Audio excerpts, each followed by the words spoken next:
Assalamualaikum warahmatullahi wabarakatuh. Apa kabar siswa-siswi semuanya? Kita bertemu lagi dalam pelajaran biologi dalam semester genap, yaitu mempelajari mengenai sistem respirasi pada manusia.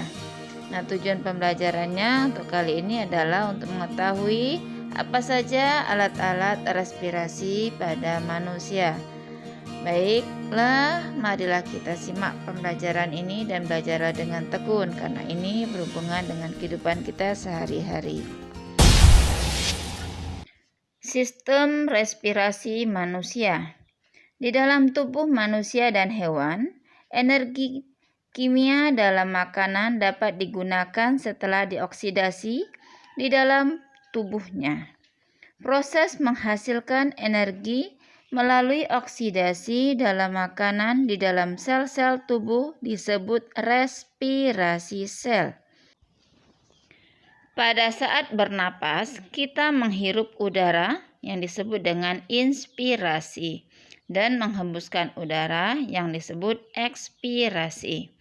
Saat udara memasuki paru-paru, terjadi pertukaran gas oksigen dan karbon dioksida yang disebut respirasi eksternal.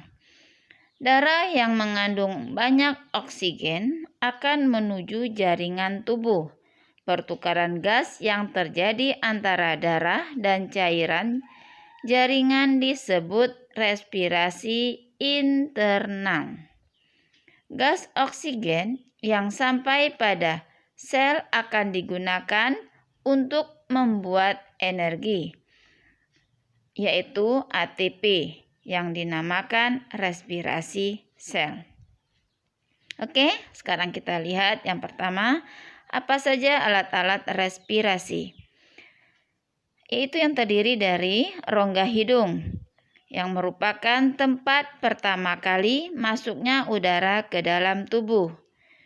Udara disaring oleh rambut rongga hidung dan dihangatkan di ruang nasal sesuai dengan suhu tubuh. Bau udara yang masuk dikenali oleh indera pembau. Kemudian udara masuk ke faring. Kita lanjutkan yang kedua, faring atau tekak.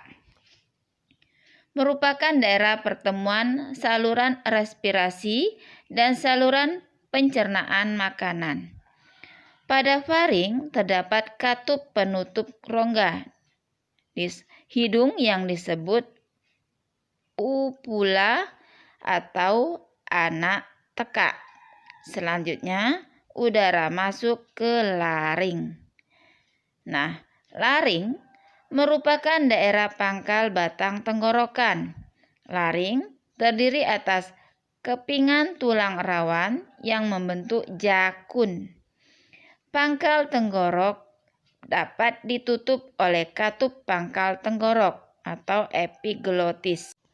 Pada pangkal tenggorok inilah terdapat pita suara.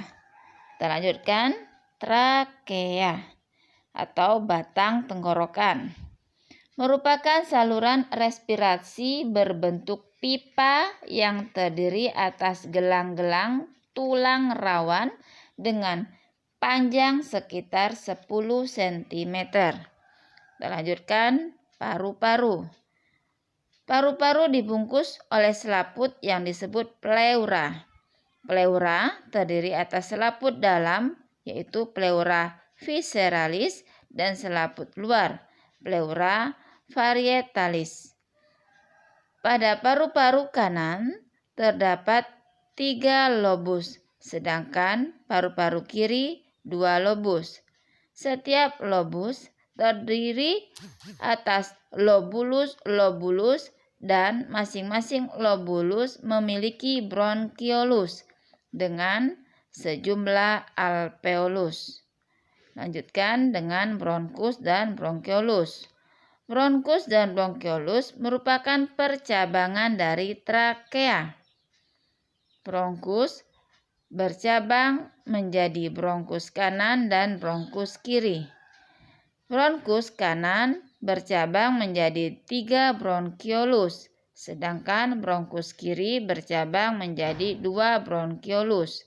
Masing-masing bulu bronkiolus berakhir pada alveolus. Dan kita lihat terakhir alat pernapasannya adalah alveolus, merupakan ujung dari saluran respirasi yang dibangun oleh epitel squamosa. Sederhana, alveolus memiliki dinding yang sangat tipis dan elastis.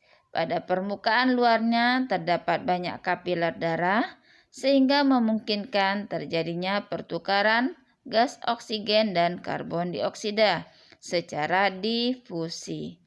Pada paru-paru terdapat lebih kurang 300 juta alveolus. Demikian pembelajaran kita kali ini. Mudah-mudahan kalian benar-benar paham dengan apa yang telah Ibu jelaskan. Dan jawablah pertanyaan dari Ibu. Yang pertama, apakah fungsi rambut pada hidung? Selanjutnya, apa yang masuk dengan uvula atau anak teka? Di manakah letak pita suara pada sistem respirasi? Selanjutnya, tuliskan selaput atau pleura pada paru-paru dan bagaimanakah keadaan lobus pada paru-paru kiri maupun paru-paru kanan. Dan apakah fungsi alveolus? Oke, Ibu akhiri pembelajaran kita kali ini dengan mengucapkan wassalamualaikum warahmatullahi wabarakatuh.